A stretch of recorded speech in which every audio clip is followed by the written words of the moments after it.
Hello and welcome to the second episode of the Mindsets podcast. I'm Angus Cook, I'm your host, and today I will be joined by my first guest, which is incredibly exciting. Before we get into the episode, I just want to talk to you about a service that I've become aware of. The service is called Shout. If you're ever going through a bit of a mental struggle or a problem that you're not quite sure how to deal with, you don't have to go through that alone. And if you don't feel comfortable talking to a close friend about it, a family member, or even talking to anyone out loud, you don't need to. You can simply text the word SHOUT in all caps to 85258. Shout is a service that is 24/7, it's completely confidential, and it's free. And what they'll do is they'll come back to you with a reply and they'll help you through your problem, whether it might be advice or just listening. You don't have to go through these things alone. Now, moving into the actual episode, I'm joined by someone today that I've had the pleasure of knowing for a few years, and I've seen them achieve some unbelievable things so far, and I'm really excited for what they're going to achieve in future. But the episode really enlightened me on some of the issues they've had as they've gone through the process to get to where they are now. Without further ado, let's get into episode 2 of the Mindsets podcast. So welcoming on Dayo to the podcast, someone I've known for a few years now. Really glad to have you on. Sir. Just wondered if you want to introduce yourself. It's better than I can do, probably. I'm Adedayo, Odeleye. Currently defensive line for Houston Texans. I got to Loughborough, must have been 2017. You grew up in Nigeria, though, or you were born in Nigeria? Oh, you want to go all the way? Let's go all the way back. Yeah. I was born in Nigeria. Born and partly raised in Nigeria. To a family of, I'm the youngest of 7. Big family. And then between the ages of like 3 and 4, we went to Saudi Arabia for a bit. So I lived in Saudi Arabia for like 2.5 years, which was an interesting environment to grow up in. I mean, it was just very different. Like, obviously, I was young, so I don't really remember too much. And you also have to imagine this was like back in like 2001, before they were, or where they were, I should say, quote unquote, less progressive than they were today. There's a lot of racism, sexism, obviously. I don't know how it is today, but yeah, that was our experience back in. I remember that we couldn't even take like public transport to school. That we had to get like private drivers just because our parents didn't feel like it was safe for us to. How old are you then? Like 3 or 4. Oh wow! Yeah, so really young. Yeah, really young. But I also feel like, and then after that, after 2.5 years, I went back to Nigeria. I must have been like 6 when I went back to Nigeria. Stayed there for 3 years, and then when I was 9, came over to England, and I've been in England ever since I was 9, just like 2006. Obviously went primary school, secondary school, sixth form, university in Loughborough, and I think that's a pretty broad overview. Yeah, so you came to Loughborough and you came to do engineering. Is that I do mechanical engineering. It's just when I was growing up, I've always been a restless kid, as my mom used to call me. And I also was very fascinated by like how things work and how to make things work. Yeah, like efficiency. Maths and physics were always my favorite subjects. Yeah. So engineering just really made a lot of sense for me. And also I chose Loughborough specifically because they're a very good engineering school. Yeah. And also for the sports aspects of it as well. Yeah. Because I knew I didn't know which sport I was going to play coming here, but I knew I was going to play at least one and try out for a bunch. Yeah. And I really wanted that to be part of my university experience. So when you did you play many sports as you were growing up before you came to? I played as much sports as I could get my hands on. I played football. I played basketball, athletics. I was a decent shot put thrower. Um, I think I mentioned basketball. I even did rowing. I did machine rowing, not water rowing. I can kind of figure that. So for obviously the people that might be watching or listening to this, Dayo is, I mean, you're how tall? Just over 6'5". So just over 6'5", but he's built, right? So I mean, I wasn't always built. Yeah. Nah, because I was I was tall, but like I was like a round. I was like much rounder when I was younger. Yeah. Like I don't want to say fat, but I was a lot rounder. And I remember your fluffy weight. Yeah. I was cuddly. That's what I call it. Yeah, nice. I remember when when rowing came about. I remember our PE teacher literally just chose like 4 of us. Like we didn't volunteer; we were chosen. And the 3 other guys, they were pretty athletic as well. And I was kind of like the odd one out because at that time I was still kind of growing into my body. Yeah. And I remember like before, so this was like with no training, no training at all. Yeah. Our PE teacher literally just chose the 4 of us. We went up to like regional, like between the schools, like around our area, to compete. And I remember like before, because we've never seen each other row before, so no one knew who was good, who wasn't good. There were 16 other people in the competition, 4 different schools, 4 people from each schools, and you had to row for 5 minutes straight, and whoever got the furthest won. And then before, like, we gone to like this is the day of competition. The other 3 guys were like, like making fun of me, like, oh yeah, don't break the machine. Or like they'll fall off. Yeah, they're all saying like, oh yeah, like obviously like as like we're all good friends. It was like as a jest. Yeah. Like this was still when I had the weight on, so they were all like, oh yeah, Dayo, you're gonna break the machine, blah blah blah, etc. Ended up coming first because they never saw the vision. So he came first in that competition out of 16 people, and they went on to like compete against like inter-region. Came first in that as well. And then we made it to the nationals, but we had an exam on the day, so we couldn't go. Yeah. So how old were you when that happened, that you can go? This was during GCSEs. So I was like... So it was kind of semi, like at the time, exams seemed kind of serious. Like, Did you feel like that you were doing the right thing, or was it it wasn't even a choice. Like this was just for fun. Was it completely gutting, or at the time was it like, nah, I need to go do engineering, I need to do well on my GCSEs? I mean, before this, I didn't even know if I was going to do engineering, but it wasn't a choice. Like we had to do any exams. Like it wasn't something that you could resit. It was just unfortunate because it wasn't even one of the main exams. It was like a finance exams, which is why it was on that day because it wouldn't have been. This wasn't even during exam season. Because they wouldn't do something like this during exam season because they won't be busy. So we had our school. We had like an optional module like finance. Right. I see. Yeah. So it was one of those. Yeah, it was one of those. We just had the exam just fell on the same day. Right. And we couldn't go. And you know what? It's a good thing we didn't go because the other people in the school, the other people that competed in our schools, that made it to the nationals, they went. And the bus never made it. The bus never made it. They got lost. they got lost and they couldn't even do it. So was that the end of your rowing? That was my only ever experience rowing. Only ever experience. Yeah, and never did it again. Well, I mean, I do it for like cardio here and there. But, So like you came to Loughborough. Loughborough. I mean, I don't know how good Loughborough University's rowing team is. Sorry if anyone's watching, but like didn't fancy. Oh no, rowing is the hardest one I've ever done in my life. Really, bro? Just because cardio and.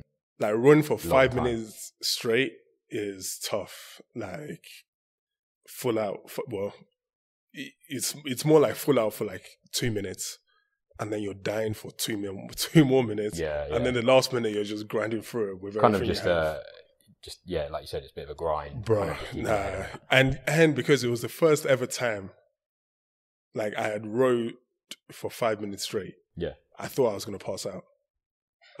Actually, I have an even funnier experience. So this was in primary school. Yeah. This was before I moved over to Kent.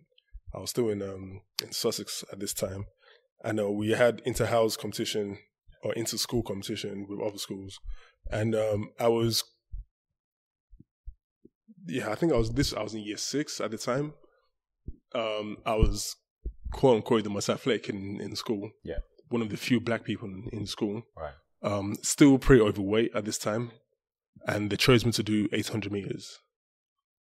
I have never run 800 meters in my life. Yeah. I don't know why I was chosen. Well, I know why I was chosen. I don't know. I don't know who made the decision to choose me to do it. Yeah. So yeah. So we're practicing. And also my school was quite a small school. We weren't very. Not a lot of money. You know, it wasn't. Was it very much like a turn up on the day and run it? No, like prep or help with it. So this is where it gets funny. So we prepped. Yeah. Oh, how did you prep? We prepped. So we had a field. Our school had a field. Yeah.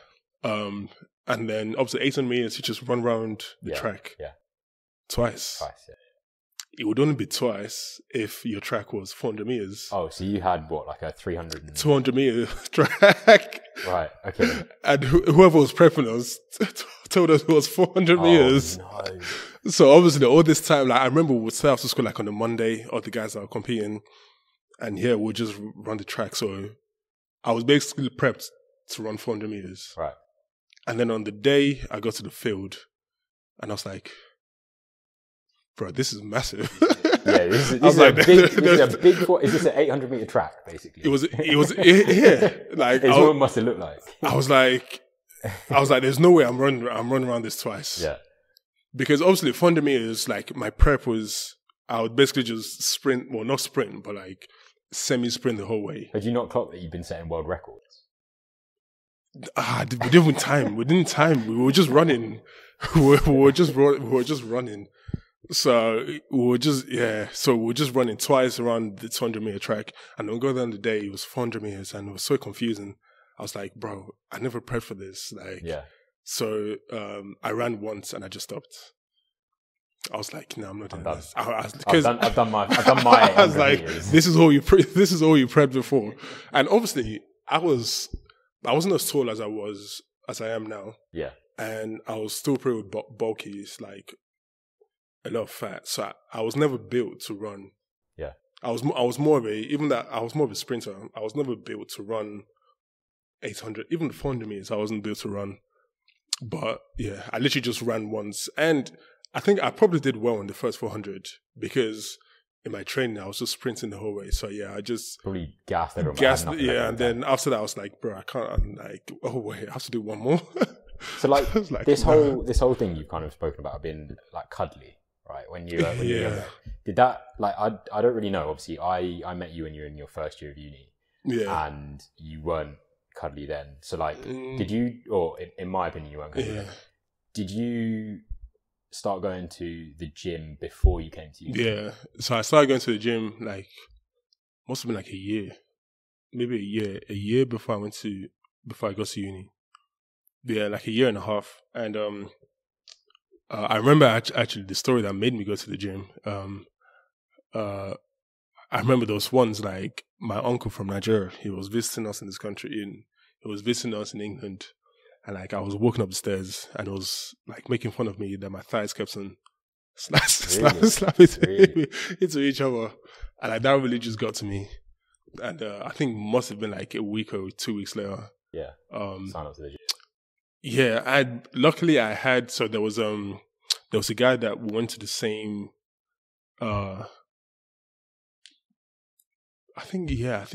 sixth form. Yeah, went to the same sixth form. His name is Rashane Johnson.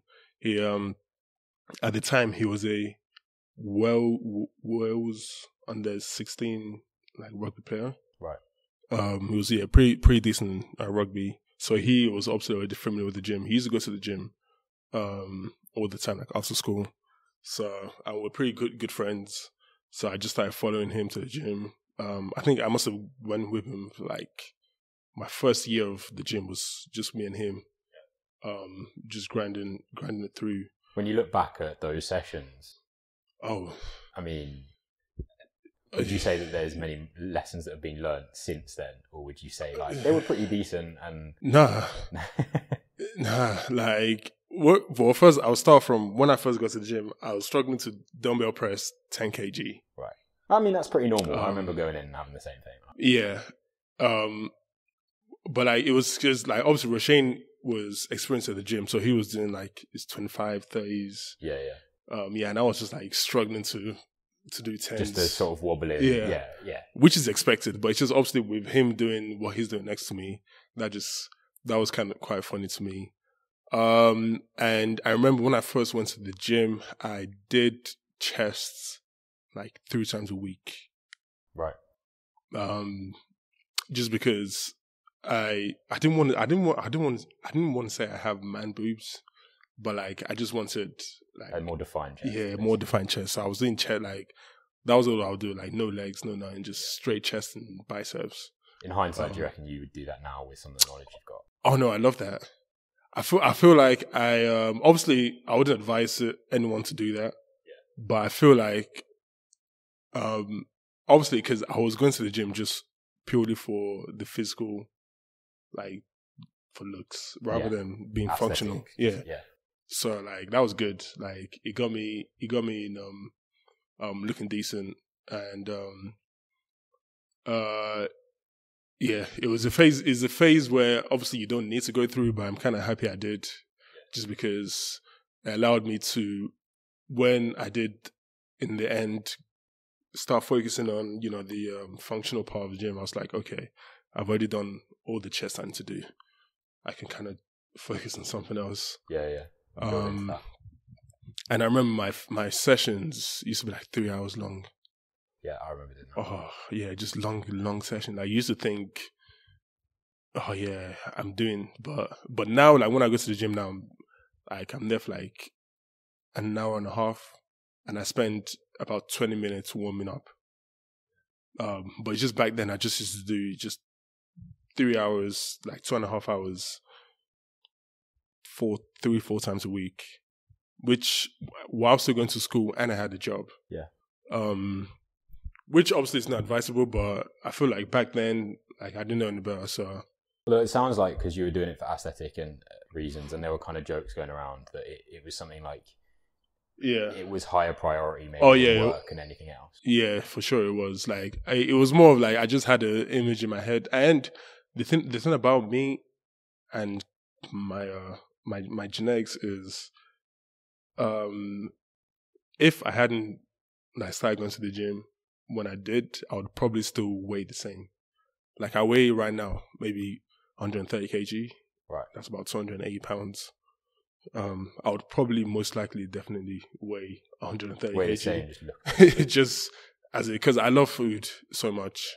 Like I can't see myself not eating. So I'm really blessed that I discovered the gym when I did, because it could have been so different. Yeah. And then, well, like I said, when I first met you, you looked cuddly in my opinion. Yeah. But then when I first met you, I remember seeing you come into, so at Loughborough there's the sports performance area next to where Power Base Gym is and stuff like that. Yeah. And that's where we do our recruitment for the team. So you pretty much walk in as a fresher, and I remember doing it myself. Yeah. And all of the coaches, all of the current players will come over and they'll try and get you to sign up for everything. Yeah. So obviously American football, for those that don't know much about American football, everyone in the NFL is pretty much like, if you're 6 foot, you're really short, really, for the NFL. I mean, it depends on position. It depends on position. Obviously, you've got like running backs and that sort of thing. Yeah. D-line, however, there might be some people listening to this that have no idea what a D-lineman is. So before we carry on, if you could give an explanation to someone that has no idea of the rules of American football, what a D-lineman is. Whenever I try to explain football to people that may not know what football is, I try to explain in terms of the quarterback, because everyone knows the quarterback. Everyone's heard of a quarterback, and everyone's job is tied into something the quarterback does. I always just say D-line, your job is just to tackle the quarterback before he throws the ball. Okay, so effectively, in American football, there's an offense, there's defense. Offense has got this guy called the quarterback who gets the ball in his hands every play. Yeah. He's trying to move the ball into the end zone. It's literally... See, you've gone too far in already. I probably have. So they're going to try and score. Yeah. They're going to try and score, and it's basically you're the first guy that gets a chance to stop him. Yeah. So you're there now. Yeah. How do you go from freshers fair to choosing American football away from rowing and gym and stuff like that? I mean, you've kept gym going. I think I've overstayed my rowing career. Okay. Well, I mean, it sounds pretty impressive. That was never a consideration. As far as I'm aware, you were undefeated. Yeah, true. So you got signed up to American football. Yeah. How did that all happen for you? Was it just for a bit of a laugh, or was it? Yeah, I mean, I signed up to American football because I got interested in it. I think it must have been like the January of the year where I went to university, watching the Super Bowl. I'd never played it before, and it was just always a sport where obviously I felt like I had the physicality to play. And when I got to Loughborough, I tried out for a bunch of different sports. For American football, I tried out for athletics. I only tried out for like 3 sports. I tried out for American football, athletics, and basketball. Okay. I was going to do football, but with the football, I knew I wasn't really that technical to do football. Right. And I didn't want to play like in like the team, the 5th team, development team. Yeah. So I wasn't really too interested in that. In rugby, which is actually the sport where I thought I was going to go pro in, I didn't end up trying out for rugby. It's just because I knew, even though I wasn't really looking at it past the past university stage, I kind of knew it was very, very slim of me to make it pro. Yeah. So the only reason why I would have gone to do rugby would be to try and make it pro. But I knew like it was a slim chance of me making it pro in rugby. And also, I feel like they take it like rugby is a very, very serious sport. So like when I got to university, obviously I came here for mechanical engineering first and foremost. And then sports was just kind of like something to do on the side. Yeah. So I didn't really want to do something super serious. And I feel like rugby would have been too serious. And that was the same thing I had with athletics as well. Like when I went to the trials, when I went to the meet, it was just, the guy was talking like me like 5 times a week, like on Monday, Tuesday, Wednesday, doing this, and it just felt like a bit too much. Yeah, psychologically, with the fact that you've come here to do engineering, which is no easy task, and then 5 days a week while you're studying, and let's be honest, you've moved away from home, you're kind of looking after yourself. Yeah. It seems like it was a lot, so I didn't really consider that too much. And then American football just kind of felt in that sweet spot of something where it's new, something that I feel like I would enjoy, and it wasn't something that was too time consuming. And also it wasn't something that was like super serious. Yeah. So like that's how I looked at it going in. It's just something I would just do for fun. So at what point was it? Because you said that you thought you might go pro in rugby. Yeah. At what point in your playing career for American football did you think I might make some money off this? I might actually go to a professional level. It wasn't even me. Like it wasn't something I was looking to do. Yeah. I didn't look to go to the NFL. I didn't look to go to the league. I was kind of recommended by one of the coaches on the team here to go into the International Pathway Program because one of the coaches knew one of the scouts, and then that's how I was kind of recommended to the IPP, and then we stayed in touch for a year. The first year where they contacted me, I wasn't eligible because you had to be 3 years out of 6th form. Right, yeah. And I repeated a year in 6th form. So even though I was of age, I wasn't eligible to go to the league. So I had to do an extra year. So yeah, this was during placement. Right. Was it during placement? Yes, this was during placement actually. Which is an internship for yeah. People that know. Yeah. So this was during placement, and I remember that obviously I was keeping on the low back then because I didn't really want to. It wasn't really something I was like. It was a long shot, so it wasn't something I was going to put out there. Yeah. And I remember there was one evening during placement I was at the gym, and then I got a call from one of the guys saying, "Oh, we just realized that, you've only just left uni, like you only just left 6th form like 2 years ago, so yeah, you wouldn't be eligible to go on this year." And I don't know if I would have been picked to go that year because they were still going through the selection process. So like I wasn't disappointed because I knew it wasn't anything. Actually, I was a little bit because so essentially the reason. So I think I was 21 at this point. Yeah. The reason why I wasn't 3 years out of sixth form was because I repeated a year. Yeah. So I got through year 12 good. Yeah, I got through year 12 good. And then year 13, my grades were not it. And then I remember my grades were not good enough to go. My grades were not good enough to go to a decent uni or to go to a uni that I wanted to go to.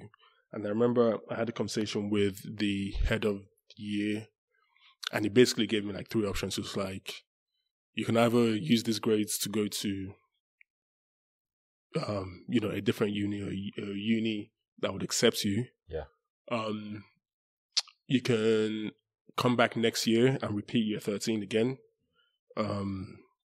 So basically just forget last year happened. Repeat. Wait. Oh, no, I messed up. This wasn't year 13. This was year 12. Right. So this was the first year of sixth form. Yeah. The first year of sixth form. So yeah, exactly. So yeah, so I got my grades, and then the guy was like, okay, yeah, this grade's not that good. Like, next year, you can either carry on with these grades and try to improve it next year, but he said I got 3 U's and a D. Right. So he was like, it's gonna be tough to get into. It's gonna be tough to get into a decent university. Yeah. Like, even if you get all A's next year, yeah, like you're still gonna end up with like probably all D's or C's. So the guy gave me 3 options. He was like, yeah, you either you either carry on with these grades and try and make the best of what you can do. You can start sixth form all over again. And the one he advised me to do was to go to college. Right. Okay. Because obviously, if you get 3 U's and a D, they basically think you're an idiot. I mean, I genuinely, I've been there. So when I did my first year of sixth form, I did my mock exams in January, and I got 3 U's in my 4 U's in my choices. Because first year of sixth form, I did 4 things. Same. I don't know why they did that. And then I went and did my summer exams, convinced myself it'd be fine, didn't work any harder. Yeah. Came out, I managed to get like a C or 2 C's and an E. Yeah. And the problem was in the university system is obviously you need your predicted grades to get into your university. Yeah. And my school, I thought would be a little bit more lenient and maybe give me a B in the one I got a C in, but they didn't. And so my path that I put down was to retake pretty much all of my exams while I was doing my second year because I didn't want to wait another year. Yeah. So it's interesting that you went to that's college tough. to do that. So what, you basically did 2 years in one? Pretty much. Yeah, that's tough. But for me, the reason why, I didn't go to college. Like, I stayed. Okay, you stayed. Yeah, the guy, I was like, bro, I'm not going to. I was like, bro, I'm not going to college. Like, because at that point I knew I wanted to do engineering, and it was very hard to do engineering with BTech. Yeah. At university. So I was like, yeah, I'm not going to college. So I did what subject? I did maths, physics, economics, and German. So physics I got a D in. So I stayed with physics, but I started physics. Yeah, I started physics all over again. I started physics and maths all over again, I should say. I dropped economics and German, and then I picked up chemistry. So I started sixth form all over again with physics, maths, and chemistry. And you ended up getting 2 A's and a B, which obviously worked out. And the reason why I bring that up is obviously at that point when I got the call at the gym, I was disappointed that I'm gonna have to wait like potentially an extra year. Yeah. And even though I don't know what's gonna happen next year, they might have found a better athlete or they might have found better people. Yeah. So obviously there's that thing going through my head that you missed a chance. So did you find that like kind of fucked you up a little bit? Like you kind of started to see this vision, then it was immediately like taken away before you could really do anything about it? Or was it like, okay, well, at least they know who I am? Yeah, and in hindsight, I think that probably worked out best because still back then, I was still very early. It was still like a very early stage in like American football for me. Yeah. So like, if I had gone that year, who knows what would have happened? And that was also the year that COVID hit. So I was going to come on to this. So Yeah, COVID year, all sorts of stuff. I remember you talking to me about your IPP and how it was all getting messed up. Because let's be honest, everything in the world was getting messed up. All the leagues were. There was talk whether or not things were going to continue or not over there. I mean, over here, everything had stopped for us. Yeah. And gyms were shut. I remember, I don't know if you remember this, there was, in my house, I had 2 housemates. Yeah. We had a garden. Oh, yeah, I remember. And we had probably the most like basic setup. Yeah, I worked out there one time. Out of like building materials and stuff. And Dayo came over and the bar could only hack like 120 kilograms. And so I think we were doing like a leg day or something. And you came over and decided to just start front squatting it. And I mean, front squatting 120 kilos, especially for people that are new to the gym, is quite mad. Like back squatting that, still relatively impressive for the average person. And you just walked into our garden and just started doing it in the middle of winter. Yeah, I mean, it was at that stage. So this was fast forward a year after I received that call. Yeah. And at this stage, I was in like pretty like constant conversations with the IPP, and I kind of knew I was going to be on the program. Yeah. So I needed to work out. I didn't just want to turn up to the program out of shape. Obviously, not having to go to the gym, not having the gym to go to, because the gym came back, and then they shut off again. And then I was in the process of applying for elite status, so I could use special hours at the uni gym. Yeah, so I could use the gym as well. So I think that might have even been before. I can't remember, but it was all kind of going on at the same time. Yeah. But yeah, like I just at that point I just wanted to work out, and I think that's probably the hardest. Like for me, obviously, COVID was a terrible thing. The whole thing that happened. For me, COVID was a very I don't say enjoyable because like that's very insensitive. I see where you're coming from though. It was a time for me to focus on me. Yeah. Because when COVID hit, I was in placement at BMW. Right. And then I got put on furlough and placement. Obviously, I was still getting paid like my full amount. But I was furloughed for like 2 months, maybe 3 months, so like 2.5 months. But I brought a PlayStation. Oh, you said work and stuff, yeah. I brought a PlayStation and I played PlayStation like all day. Yeah. And I also went to, because obviously there was no gym open, so I went to, I tried first, because everyone was doing the whole 5K challenge. Yeah. So I tried that. And like I told you earlier, I'm not a runner. I'm not built to run 5K. Okay. So I think I did it once, and then my shin started hurting, my knees, my ankles, my back. Yeah. So I'm like, never doing that again. I think I must have done it like 35 minutes, which sounds terrible, but for me to even finish it, I was impressed. So I took up cycling. Didn't work. Cycling for that long to lose like that much calories. Yeah. It hurt my bum. Like just sitting down for too long. Yeah. So that didn't work. So I just I bought some kits off Amazon, went to the field, and I did like some sprints. Yeah. Some change of direction stuff. Very amateur, but I used to do that like 5, because I had so much time. So I used to do that like 5 times a week, which in hindsight probably really helped me a lot, because at this point I've just been lifting. Yeah. Not focusing on how to move. No lot of running. So that kind of allowed me to switch my focus from lifting to running. Did you find through COVID that the way you trained took it away from being, obviously you used to train for aesthetic reasons and you probably had some level of enjoyment in doing that. Did it start to become more of like, this is kind of my job because this is how I'm going to get to where I want to go? To be fair, I think, so the aesthetics reasons probably ended like a few years before that. Right. Like the aesthetics probably ended, like when I got to uni. when I started playing football. Because like back then I was already in like pretty decent shape. So I'd actually started like an actual plan, like a push pull day, not just chest, push pull legs. That was my main. I remember when I first focused, my workout used to be push pull legs. Right. Yeah, that used to be my workout.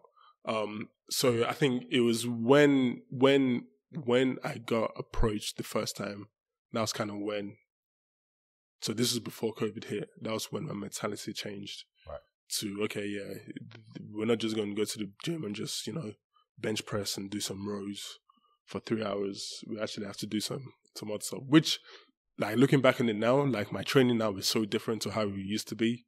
Yeah, I wanted to come on to this. So for like myself, the way I train, obviously I used to play a bit of American football with you, but I would say that I probably trained pretty wrongly for most of my time playing, and even now, now I've gone back to push pull legs, or general then legs. So I kind of do like a full body day in between to like mix it up. Yeah, that's what I find I respond best to. But I'm not training for a sport anymore, and I feel like a lot of people sometimes might go into a gym and think that person's doing a really weird movement. They don't know what they're doing. Yeah, but in actual fact, would you say that most of your workouts now are kind of alternative movement? I wouldn't say not most. Like I still do the main ones, like bench, squats. I don't deadlifts. Yeah, and I'm gonna start an agenda soon that you shouldn't deadlift unless you're a bodybuilder. I completely agree, because you're just putting yourself at risk of injury. There is the return, and I'm not saying deadlifts is bad for you. I'm not saying deadlifting is inherently bad for you. It's just the risk to return ratio is just so high that it's just not worth it. Like I used to have so much back problem, and already as a tall person, I used to have so much back problem. But yeah, like I still do the main movements. It's just I would more now. I focus a lot more on like stretching, on warming up, and I focus a lot more on the like connective muscles. So like not just like hamstrings or glutes, but also like your groin. Is that just so that you can because I want to talk about the way that an NFL team sort of practices and trains for a week, but is that literally just so you can actually survive that week? Because the amount of training on field and in the gym, I imagine that it's not easy to keep your body working. It is, and also with American football, is because there is so much change of direction. Yeah, that so like thankfully, thank God, knock on wood, I've been pretty injury free my whole career. I'll do that for you, so don't worry. Yeah, like I've been pretty injury free. My first year I had groin problems because obviously I had put on all this mass on my frame, but I didn't know how to move it. Yeah. So with all the demand I'm put on my groin in terms of like changing direction, trying to stay low. Yeah, that was really something that my body had to get used to. And a lot of people, like when you go to the gym, you just don't think to train it. Because you're just training. Do you reckon more people should? Is it something that like the average person that just goes to the gym should maybe consider to throw in there every once in a while? I don't know, because I just don't think you ever need it that much. Yeah, not in daily life. Like you wouldn't like if it's good to do it. Yeah. And if I was advising a friend, like on the plan, then I would include that. But if you're not an athlete, then you can just stick to wanting to look good. But that was really something that was like the only main injury that I've actually had, and also my ankle stuff as well, which has actually ever kept me out of games. But just in terms of like how like NFL team trains. Yeah, what's a Monday to Sunday? Let's say it's game week, so you've got a game and it's on some prime time on Sunday. Yeah. What does the Monday beforehand through to that Sunday kind of look like on like a summary basis of day? So if you had a game the last Monday, you'd have Monday off. I think teams change between Monday and Tuesdays, but in Texas we had Monday off. But the one thing I really liked that we did in Texas was they gave you the option to either lift on a Monday or a Tuesday. Okay. So if you lifted on a Monday, you wouldn't have to do it on Tuesday. If you don't lift on a Monday, you can do it on Tuesday. So you can basically either have the whole Monday off and lift on Tuesday, or you can lift on Tuesday and you can come in later on. No, you can lift on Monday, you can come in later on Tuesday. So I used to lift on Monday because obviously I wasn't playing.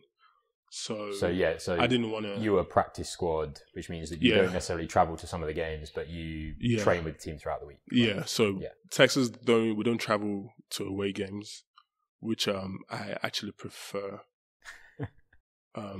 Just as a practice squad guy, if you traveled, you would still have to attend the meetings, do everything, like travel in the plane, awkward seating, and then when the game comes, you just be watching. And then you'd have to fly back. But like, if you don't travel, then we still had a workout on the Saturday, but then you'd have the whole weekend to yourself essentially, which was good. But yeah, so because I was in practice squad, I obviously wasn't active on the Sunday. I wasn't playing. I wasn't like Sunday. I would just relax, just chill. I had to work on Saturday, so I like to work on the Monday because I didn't want to wait till Tuesday again till I worked out. And also, on Tuesday was the day where we watch our film back. Right. So yeah, that lives on a Monday. There's 3 sessions between 9 and 10, 10 and 11, and 11 and 12. Right. You can choose to go to any one. And then on Tuesday, I think there was offense and defensive, and then you go to whichever one applies to you. That was at 10 to 11, 11 to 12. And then from 12, that was 9 to 10, 10 to 11. And then from 12 to like 4, would have like meetings to watch the film, special teams film, defensive film, and then D-line film on the game that's just gone through. And then would have walkthrough to correct any mistakes or just to put it on tape, to go over the calls that were called on the weekend, and if any mistakes was made, to try and correct them. And then, so that was the Tuesday. So Tuesday, if you work out on Monday, it would typically be from like 12 to like 5:30. Right. And then I'd normally be home by like 6:30. And then Wednesday was the busiest day. Wednesday was the fullest day, where we would have our practice from 8. So I would get in the stadium at 6:30. I would get in, 6:30, have breakfast, get rolled out, and then we'll have practice from 8 to like 9:30. And then we would have so Wednesdays, it was only the active squad that lifted. Right. So you basically have 3 hours between practice and special teams meetings at like 12:45. Some people choose to go home. For me, I would get a massage because going home and come back just didn't make a lot of sense. So I would get a massage and just chill. I'm getting a cold tub and just chill in the facility for like 2 hours. And then from like 12 to like 3 or 4, would have a meeting and we'll have a walkthrough. So this will focus on the next game. And then Thursday was more or less the same, but it was the rookies and the practice squad that lifted on Thursdays. Whereas on Wednesdays, it was the veterans on the 53 that lifted. So Thursday, would do our lifts. It was more or less the same day, same hours. And then Friday, we call it Fast Friday, where it's basically just, you're not running. Everything's like down tempo, obviously trying to prepare for the game. And everything's kind of like a jog through, kind of like a jog / sprint. Where does Fast Friday come from then? Because they don't really want to tell you to slow down. Okay. But it's not like full speed. But it's just, you still need to be fast. You still need to be like, you don't want to walk, but you don't want to sprint. So you have to find the speed in between. And that's the thing in the NFL is, especially as a guy on the practice squad, is I play defensive end. And like the best player on our team is probably our left tackle. Right. So I used to go against him all the time. Or like in scout team. I used to be on the scout team, go against him. And like obviously I had to find the line between And he was always telling me to chill. Like, Really? LT was always telling me, because LT, I think, is probably the best left tackle in the league. So, like, going against that week in, week out, that's another thing in itself. You happy about that, though? Oh, bro, he's made me so much better player. Yeah. Like, just going against, like, the best in the league. That I feel like when I do get an opportunity to go against other people, I feel like it's going to be like, oh, if I've been going against LT week in, week out, then of course I can do this. But yeah, he's like he practices real like easy. He goes through the motion. And then on Sunday he turns up. Like he only gave up one sack this whole year. And that sack was a mental error. He just didn't block the guy. He blocked down rather than blocking out. Oh. So he never actually got beat. So whole year. Yeah. He never, and that was in our first game. That was against the Colts in the first overtime. Game of the season, does the wrong thing, quarterback goes down, but like it made it worse. Error. It was a strip sack. But yeah, that was the only only time he gave up a sack the whole year, and we went against Myles Garrett. We went against did we play the Raiders? Yeah, we went against Max Crosby. We went against a bunch of studs, but he's just built different. But yeah, so like the thing with like training with him was I always had to like try and find the line of okay, like I want to look good on tape, of course. But at the same time, you want to move up that ranking. Like I want to get noticed, obviously, but like at the same time, like I want to be like a good teammate. Yeah. Like the one thing in Scout is, or the one thing I liked about Scout, about going against LT, was you wouldn't really use like power moves. So like you wouldn't like bull rush someone. Right. As a Scout team, because that's how people get injured. And you just don't want to do that. So it really allowed me to work on my finesse move. Mm-hmm. And like I was never like a finesse player. Like obviously my physicality is my strength. So a lot of time, and that's one thing I noticed that I was doing a lot when I first got there, was I was looking for contacts too much. And when you get to the league, you realize everyone's strong. Yeah, you're looking to get around people. Like you're not just gonna move people against their will all the time. Like it's gonna happen sometimes. Yeah. But with me, I was always, because when I first got to the league, like everything was moving so fast. So like I just always used to revert to like how I used to play when I was back in Loughborough. Oh, bro, we haven't spoken about Germany. And when I was in when I was in Germany as well, like just looking, always looking like, to like grab the guy opposite me. But like the one thing, it's like doing scout team was obviously no power moves. So I had to work on that other aspects of my game. Yeah, and it definitely wasn't there at first. Like I remember like my coach at the like start of the season, like his point, like his main point to me was he needs to see, he's called it an identifiable pass rush move. Right, okay. Because I just used to run into people and throw my hands. And that took it took a while for me to trust my body, to trust that I could move how I wanted to move. And then eventually that came up. So like I was saying, like finding that tempo between practicing hard and, being a good teammate. Yeah. It's probably like one of the hardest thing to do in the league, because you don't want to injure your teammate. No. Because that's going to get you caught real quick. Like the game is already physical enough as it is. That you don't want to be.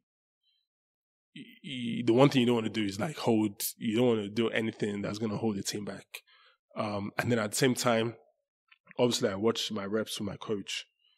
And then if I take it easy, my coach is going to be like, that's not good enough. Yeah. So it's always finding that balance, which I feel like towards the end of the year, I definitely got a hang of more. And it's something I'm looking forward to going to next season as well. So it sounds like through this season you've obviously learned like a lot of lessons, but there's quite a lot of stress with it being your job and performing literally being your job. You're obviously trying to move up to get into that, no longer be on the practice squad. You want to be in the game-day squad. Yeah. But like how you're living in a country where, I don't know, did any family move out with you? Not move out, but my girlfriend came to visit me a couple of times, and my parents came to visit me as well. So and also my cousin which I didn't know. Okay. But my cousin lives in Houston. Oh, really? She goes to university in Houston. So she was very, very helpful with me moving in because I was able to use a credit score to get myself a car on my house. So that really, really helped me. Because when I got to America, I had no credit card, no credit score. And even though, like, I would tell them, okay, yes, I'm an NFL player, like, I still had no money. Yeah. So it was tough for me. Like, it would have been very tough for me to get settled in if she wasn't there. How long did that period last where you had nothing, and obviously you're still having to come up to speed with everyone else in the Texans? You're going against this, like, arguably the best left tackle in the league. Yeah. Like, you're doing that. You don't have a house. You don't have a car. I mean, the team really, really, like, the team is very, very good with sorting the off-field stuff out. So I stayed in the hotel for 100 days. Yeah. Between May and when the season started. Right. Apart from like a month where we had a month break and I was back in England. But yeah, I stayed in the hotel. The team would shuttle us to the hotel and back every day. And if I wanted to go anywhere else, I would just Uber it. So I didn't really have to think of much off-field stuff. Until I wasn't like comfortably, because I couldn't get paid because I didn't have a visa, was the thing. So, but then at the time, this was during training camp. Right. I didn't need any money because we're practicing 6 days a week. You're just constantly 12 hours. There's no chance to go out and spend anything. Yeah, exactly. So I didn't really need any money. So that wasn't really an issue at all. Yeah. And yeah, so when I did get my visa, I got on my back pay. And this was like during when the season started, and then I did my driving license test.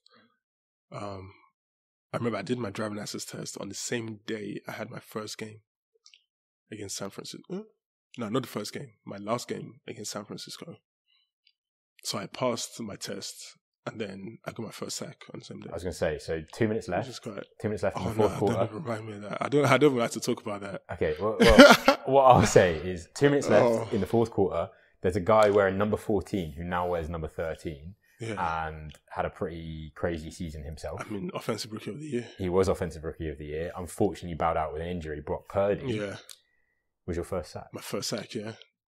It was you know what, that drive was so funny. So with the way the preseason work was, the first team guys, or the guys that were in contention to play, would play the first half. Right. And then the guys that were trying to find their way onto the team and find their way onto the practice squad would play the second half. So the first half, I was on the sideline. For all 3 games, I would be on the sideline. And then the second half, I would come to the game, obviously switch, have a rotation going. And then this was in the fourth quarter. The game was nearly finished. And it was a third down. It was like third and long, or third and medium. I had a stunt going, a game going with the guy with my tackle. I think we're doing an ET where I run up the field to make the inside move, and then he wraps around behind me. So I ran up, made the inside move. The tackle pushed me inside, so I fell down. Yeah. The nose tackle wrapped outside. It forced Brock to scramble outside. Go back out, so I was on the floor while this was happening, because I had played like a few snaps in a row. And then the other defensive end has chased him. So I was on the floor thinking, they're just going to tackle him. So if you watch the tape, like, I was literally on the floor for like 3 seconds thinking, they're just going to tackle him. And then I saw he escaped the tackle, and he was running straight at me. So I got up from my prone position, and I just ran straight to him and tackled him. It's the first tackle you see where I get minus for lazing around. Because I got pushed on the floor. I was thinking, the other guys have got him, and I was tired at this point. So I got a sack, and then it was like 4th and 20. 4th and 20 in their own half. I was running off the field thinking, they're going to punt it, obviously. Yeah. Took my helmet off, celebrated with my team, did all that. Took my helmet off, and also the other thing is, so the first team is like by halftime they've already taken, like they keep their jersey on, but like they know they're not coming back in. Right. So they've like shut down. They've got their helmet. They've So, got the so you're telling me there's a very limited number of D linemen, and I think there was, and the other. So there was, I think at this point there was 3 of us D line rotating in. Right. The other guy got injured. So his bicep. So there was 2 of us. So there's 2 of you, and how many are on the field right now? So there was 2 of us in the field. So we got a sack. We got a sack. Ran off because it was 4th and like 20 from their own half. Think they're gonna punt. I took my helmet off, and then someone was like, "Dayo, get out there," because they're going for it, bro. I was thinking, but also it's a preseason game, so if you're gonna do it, you might as well do it now. And also, we're winning at this point. We're winning by 17-0. So they're like, "Yeah, F it, yeah, just go for it." Yeah. So they went for it, and then they got it. So I was thinking, oh yeah, it's 1 down, it's 4th and 20, they're never going to make it. And then they get it. And so then you had your moment, you're thinking you finally get a chance to rest. Bro, and I was like, obviously I was laying on the floor. Well, not laying on the floor. I was on the floor because I was tired already. Yeah. Got up, sprinted. It takes so much energy to sprint. Just to get off the pitch. Because I tackled him before they snap the ball, I tackled him on the other side of the field, so I had to run all the way to the other side of the field and then run back onto the field. So they get it, and then I went on to have 15 more plays, like from that drive, back to 15 plays in a row. I was like, if you watch the tape, by the end, by like play 8, I was just walking off the line. Like there was no get off. I was in a 2-point prone, just walking straight off the line because there was only 2. And they even had, so the other defensive end, when you tap your helmet, it means like you want to sub. So the other defensive end, he subbed out. We had a nose tackle playing over the defensive end. Right. And then I was tired, and I looked to the sideline. I was about to tap my helmet for a sub. There was literally no one. Right. They had one of the linebackers playing because the nose tackle they're really like he took out as well. So they had one of the linebackers playing, or they were going to bring in one of the linebackers to play defensive end. So I looked to the sideline, looked to my coach. I was going to tap my head, but it's just, bro, he in his face it was just like there is no one. Like what are you doing? You just have to stay out there. So I think I was, and like to put in context, in a normal football game, you maybe have 4 plays in a row, 5 plays at max, and then you get subbed out. Yeah, I had 15 in a row. That was tough. Bit of a welcome to the league. Oh no, that was tough. Yeah, so I don't really count that sack because that was an effort sack. So until I beat someone with like a finesse move or like, as my coach would say, an identifiable pass rush move, then the hunts are still going, which I'm looking forward to this preseason games because. Have you got an eye on any of the quarterbacks you might be going up against of who you would like to take off as sacks? There's no one. I mean, I don't know who we're playing preseason yet. In terms of regular season, if I play in the regular season, that's still to be seen. But yeah, it's just whoever's in front of me, really and truly. Like I don't really have a name in mind. Like obviously, just getting a sack in itself, massive. Like getting a sack in this league is not easy. Like if you think about who got the most sack in the league last year, like Nick Bosa. No, not Nick Bosa. Who's TJ Watt? Yeah. TJ Watt got like what? Like 18 and a half? It was approaching 20, around 20. Over, yeah. How many he had maybe 400 pass rush reps. That's a 5% like sack rate. It's not high. Like, well, I mean, that's the best as well. Like, and that's the best. That's elite. 5% is elite. Best. Like yeah. if you get a sack on 5% of the pass rush, that doesn't mean he's winning 5% of the time. No, he's probably winning. I think the elite in the league probably win maybe 20% of the time. Yeah, of the pass rush moves. It's just things happen. You know, the quarterbacks get the ball out quick. Yeah, they scramble away. You miss a tackle, but to get like getting a sack in this league is not easy. Like a lot of people say, 1 sack equals 1 mil. Really? Like if you're an established player, yeah, and you get 5 sacks, it's in your right to demand $5 mil a year for your next contract. If you get 10 sacks, it's about 10. Like, it's not obviously a one-to-one correlation, but there is like a very close correlation. So you don't, obviously preseason might be a bit different in that sense, but you say you don't count your sack as like an achievement. No. You see, I never posted it on my. I didn't post it on my socials because it wasn't something I was like. It wasn't something I was super. It wasn't perfect. It's not perfect. It was just. Listen, there was So when after the game, we watched the game highlights with the team and then the defense, and then they showed the sack in the defensive room. And then someone said, he's the first, like someone just said out there like, oh yeah, he's the first person to get a loaf and a sack in the same play. Because that's like, literally like, if you watch the video, I was laying on the floor for like full 2-3 seconds because I was so tired. But like, it was an achievement. Obviously, again, your first sack in the league, it's not something you do. It's not something I ever envisaged I would do. But, it's just for me, just because I know there's so much more to come, like, it was just more of a TFL than a sack. Okay, so we haven't covered Germany.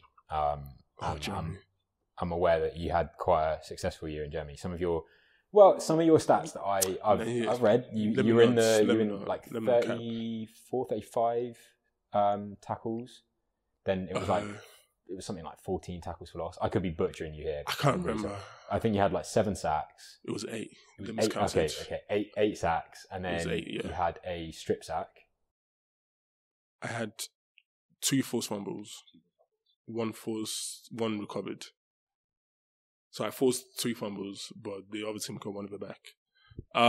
Germany was funny. I mean, I only played 7 games. Well, I played 7 games because I remember so we had 2 games and we had our bye week. Yeah. And in the bye week, I was doing some extra work, doing some hill sprints. And then I went up to this hill. I thought I had found a pretty good like patch of grass. Yeah. Stepped in the hole. And I was like, power sprinting. It's like big, like aggressive steps. Stepped in the hole with my left foot and then I fractured my ankle. But I only missed 1 game. Because it was our bye week, so I had that week off, and then I missed the game after that. And then the 3rd game, which I probably shouldn't have played, but at that point, this was after I first got rejected in the IPP. I knew I was I was there to get film, to get tape. So and there was only 10 games. I have to get through it. I was like, I've already missed. Yeah, I was like, I've already missed 1 game. Like, this is like opportunities for me to get good tape, good film. And then I played the 4th game, and then I missed 2 games because I had COVID. Yeah. Oh yeah, this is funny. I got vaccinated, and then I got COVID 2 days after. I had to miss 2 games. And then when I came back, I hadn't practiced for a month. And then I played. Oh, I was so tired. Yeah, this is the last game of the season, so I was just like, F it. I think that game I must have had like 3 sacks. Had you already been announced into the ELF or European League All-Stars team? No, this was afterwards, which I wasn't even expecting. So like the season ended like 3rd of October. No. The season ended end of September, I believe. Yeah, end of September, start of October. Officially, yeah. I was already prepping to get to go home like the week afterwards, and it was my head coach because I was in the way the voting worked was it was fan voted, right? And at first you could see the results, and a lot of the people that was 1st, 2nd, 3rd was just like German guys that didn't even play.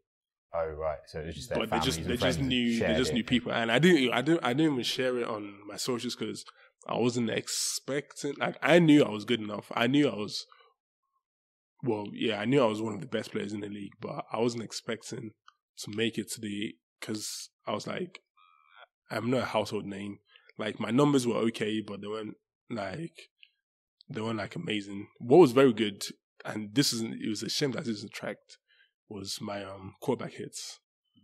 Yeah, my quarterback hits was very, very, very, very high, but that's not something to track. But yeah, my sacks, like I had like 8 sacks in 7 games, a bunch of TFLs. But I wasn't really expecting to make the All-Star. And then I was making plans to go home, and there was my coach that was like, nah, you should stay. Because I think he probably knew that. I think they basically just ignored the fan voting. Because they were like, this doesn't make sense. Like, this guy has played like 2 snaps the whole year.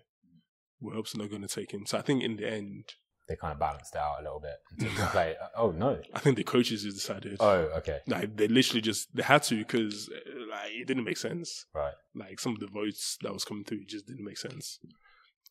So I think the coaches, or maybe not even the coaches, someone in the league just decided who the All-Star would be. Made that, and that was a fun experience. Germany was fun. Like the one thing I really liked about Germany was the gym. So I used to go to Gold's Gym. Yeah, like, I remember seeing you did. Yeah, Berlin, we had a partnership with Gold's Gym, which best gym I've been to, hands down. Like they had it was a CrossFit. It was a commercial gym where like a good percentage of people there was on steroids. So like it was pretty beefed up. Yeah. And then it was also a CrossFit gym and also a boxing gym. So they literally had, like it was a massive, like even, so they had an elite section where the people, which was different from like the commercial section. Yeah. So I was always an elite because that just had a lot of space for the things you wanted to do. Like I wasn't really interested in machines at this point because, that wasn't the type of training I was doing. So it was an amazing gym, and I used to be there like 4 or 5 times a week while playing and training. But then obviously I was there to do nothing else. I had a lot of spare time. So Germany was a very fun place, and it really, really helped me, especially after, the first IPP experience. I kind of knew that they gave me some feedback, and I knew what I needed to work on, and I was able to work on that while I was in Germany while still playing and getting good tape. So that definitely really helped me to get back onto the program. For sure. So Germany was and I wasn't even sure I was going to go to Germany because at this point, after the IPP said no, I spoke to the guys. I was like, okay, what's my best like course moving forward to getting back in the program next year? And they basically just said you need to play more. And I assume play probably higher level competition, because as much as the guys that might be at Loughborough playing in that team now think that they're doing well because they're winning some games, it's not the same as getting prepped for the NFL. It's not the same, but I just needed to play more. Like my first choice was like, obviously I didn't want to go, like I didn't really think leaving the country like made a lot of sense. So my plan was to play for Essex. No, not Essex. Essex. Exiles. You went to Tamworth for a bit, but then I assume you wanted to go home and play. Yeah, because I wouldn't have been able to stay, so I was going to be at home. So my plan would have been to over the summer to work at Tesco and play at Exiles. I went to Exiles training once, and I think it would have been decent to do, but then I didn't really put myself out for ELF that much. I got approached by Poland. I got approached by the team over at Poland, and I was pretty certain that instead of me working at Tesco and then playing for Exiles, I might just go to Poland, get paid there, and play high level football. And then I was gonna say yes to that until we came to the contract where I think they were offering like €400 a month, which didn't really make sense to me. And then Berlin got in contact, and then they were offering double that. I went, and I was also more comfortable going to Germany than Poland, just because not in Germany, going to Berlin, the Walklaw, yeah. I went over to Berlin, and that was definitely a good decision. I feel like. Yeah, that first year, you could tell like it was a brand new, like the league was good. The league, and I feel like the league is going to be here for a long time. Like they really have the guys in charge, like Bjorn Werner, who just bought the Huge actually going before last season got involved with Berlin. He's also like heavily involved in like run of the league. And the other guys there, you know, they do an amazing job on like social media. The TV coverage is very good. They have German commentary and English commentary. They even have the lines. They have Coaches Challenge. Like the league over there is really going to take off. It's got a real like fan. The fans are really drawn to it. Like Germany, football in Germany is big. It's probably the biggest outside of. I would rival. Yeah, I don't know how big the X League is over in Japan anymore. See, I was going to say, it's bigger. I think the X League is bigger. But it's on its way, and I think the X League is bigger. Through Europe is obviously going to make a massive difference. Yeah, for sure. So, and I feel like a lot of like teams recognize that yes, players are trying to use because they even feel like ex NFL players that have gone back. And the one I always say is Kavonte Turpin. He played in Poland. Yeah. He played one game and then realized that this isn't it, and then but he still played in the ALF. Yeah. And then obviously he's doing this thing in the league, you know, pro bowler, which is crazy. But yeah, like a lot of players are recognizing that, you know, it's actually a path to try and get back into America because, you know, there's the USFL, there's the XFL, but like there's enough players to play football, especially even in Europe. Like they plan to expand the ALF up to 24 teams eventually, which is going to be brave. There's going to be a London team as well. Yeah. Which is going to be good. But yeah, that was a very good experience. And that got me back, or that helped me to get back onto the IPP. Second time round, you obviously felt, I imagine, a bit more prepared. You kind of knew what was needed. You'd worked on that. You had more tape. For sure. Like, were you confident? I was confident. And then you also have to look at, because there's only so much you can do. Like the first year, obviously I didn't get selected, but I always look at that first year as I did everything. I wouldn't change anything. Like in terms of from my point of view, I gave everything I had to give. Yeah. But it's just there were just some studs that first year. Like that first year was probably the best group of guys that they've actually ever had on that program in terms of like everyone in the 12, 11 guys, and everyone could have gone.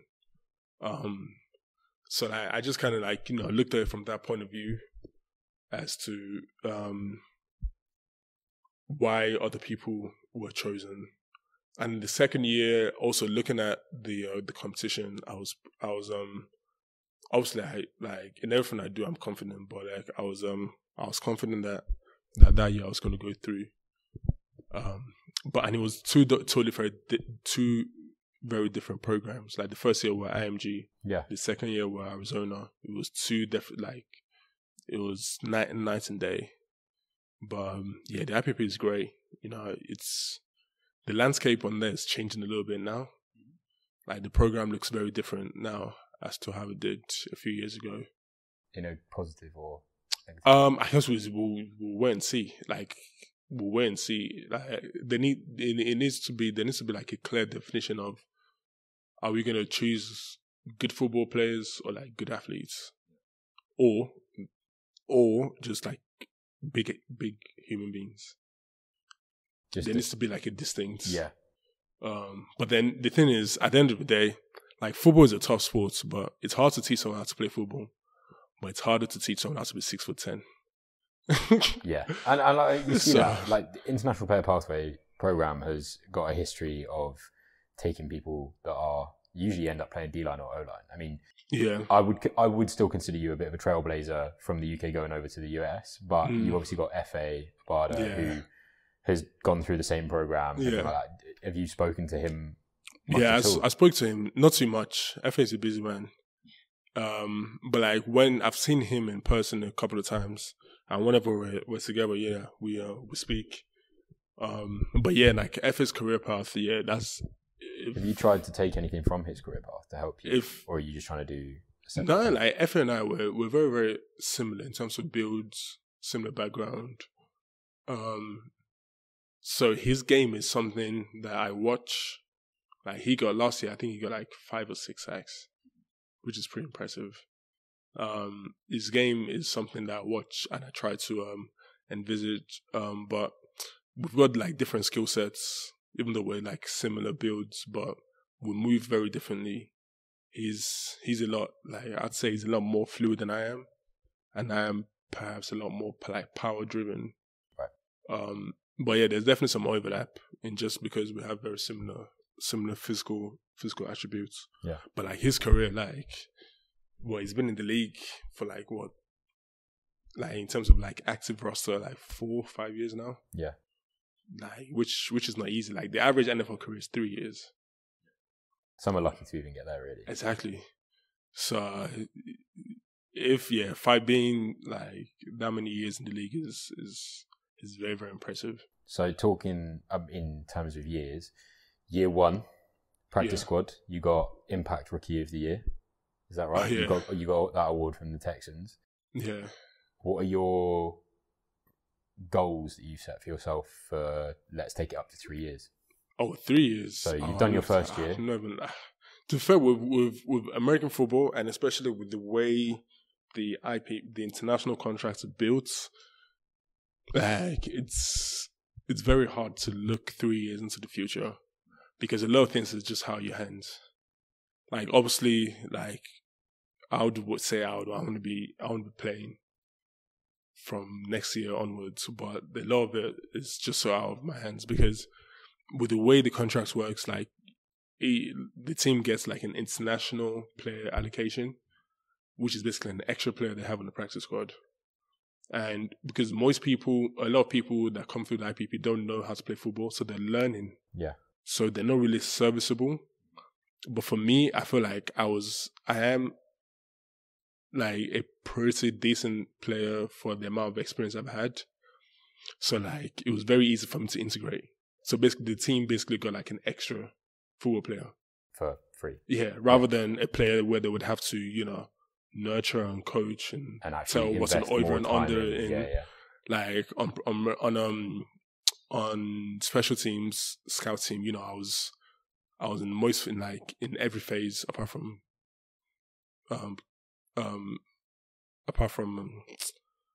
field goal. Yeah, but like I was in punt return, kickoff return.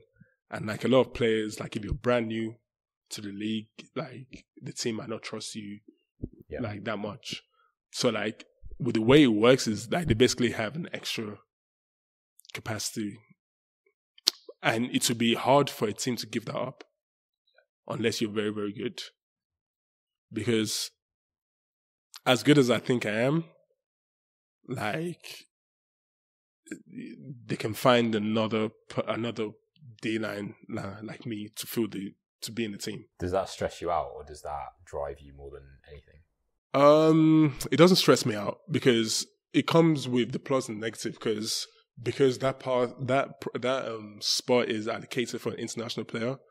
Like, so they can't trade you. Obviously, they can't trade you out and get another guy in. And say, they've got to stick with you for a period of time. Yeah, there's a reduced chance of like you can still get released. Like if you're a liability, you can still get released, but it's less likely. But at the same time, it's just you just have like a very low ceiling, for the year. But it just the way I think about it is I just have to outwork that contract. Like I have to be good enough to where they'll be like, oh, we need this guy playing, or like our actual special teams. Yeah. Would you have you adopted that mentality since you got there, or do you feel like you've just had that the whole time in order to get there in the first place? It's a bit of both. Well, first you have to, for you to be successful, you have to accept your role. Like you have to accept that this is how the team, like just from a business point of view, like this is how the team views me. This is how I'm going to be used, and this is what it is. But at the same time, you have to be willing to say, okay, although I realize that there's like the business side of things. At the end of the day, I'm just here to play football, and the only thing you can do is just I'll play that contract. So obviously, I've got bigger aims than bigger goals, bigger ambitions than being on the practice squad. But at the end of the day, I know when the time comes and when the opportunity comes, I'm gonna be there. So the one thing, like in terms of goals, like for the next 3 years, I just want to see growth. Like there was an immense amount of growth last year, and I just want to remain on that trajectory, whether that's playing or whether that's being on the practice squad. I just want to, keep. I don't want to get stagnant. I just want to keep improving my game, and get ready for when the opportunity comes. Well, I mean, obviously, me being one of your first ever quarterback, I'm ecstatic to see how you're going and where you want to go. And I think even if you're able to see the day-to-day growth, from our perspective, we see growth just from some of the clips and stuff we see. Obviously, we're waiting for preseason. I'm very I can't wait till preseason. I'm very excited for what you bring this year, and obviously hope that you can reduce the 2 to 3 seconds on the ground to being maybe like 1 second. I mean, it depends. If they have me out there for 10 plays, I can't make any promises. But thank you for coming on. Obviously, this is early on into the podcast. Hopefully, next time I'm not looking for a room around and trying to squeeze you in. And hopefully, next time we get the opportunity to catch up, we've got more to talk about in more successful stuff, more of your journey and your path. Obviously, if you want to plug anything, your Instagram, anything like that, feel free to do so now. Since I don't even know my Instagram handle. There's an underscore in there somewhere, but I don't know where it is. It's somewhere there. I mean, I can type, if you want me to chuck it in, I'll chuck it in the description or whatever. Go show him some love. Obviously, a bit of a trailblazer coming out of the UK. Hoping that this is definitely not the last that a lot of the people that are listening to this will hear of you. But it's been an absolute pleasure to have you back, and I'm delighted I actually got the chance to learn a little bit more about you than I ever knew before. So big thank you. I feel like the people that have been listening and watching this will both know a little bit more about American football and a little bit more about what it takes to be a person in your position. Yeah. And see that some of the struggles that you mentioned even briefly, you've got through and you're at where you are now on your journey. So if there's a takeaway from anything, it's that everyone's got those rough areas, and it's kind of how you choose to perceive them. And you've always been quite a positive person and look past it to get to the next place. So that's cool. Thanks for having me. Absolutely no problem. We spoke. Time flew when we were talking. So man. Fun. No, it was awesome. Thank you very much to anyone watching this. Obviously, you've been able to see this. It's on YouTube if you are just listening to this. You can find us on Instagram for updates, maybe some hints into who the next podcast could be with, or even some further information from Dayo or support for Dayo. We are at mindsetspod, and the YouTube and the other social media is pretty similar to that. You can find all of that information in the bio, and I look forward to the next one. I hope you can join us for that, and feel free to reach out to the show if there's anything you want to like us to cover in the podcast, perhaps. Take care. Thank you very much. Good luck. Yes, sir. And go fucking smash it, bro. Amen. Nice one. Yeah. Nice Thank you very much. Appreciate it.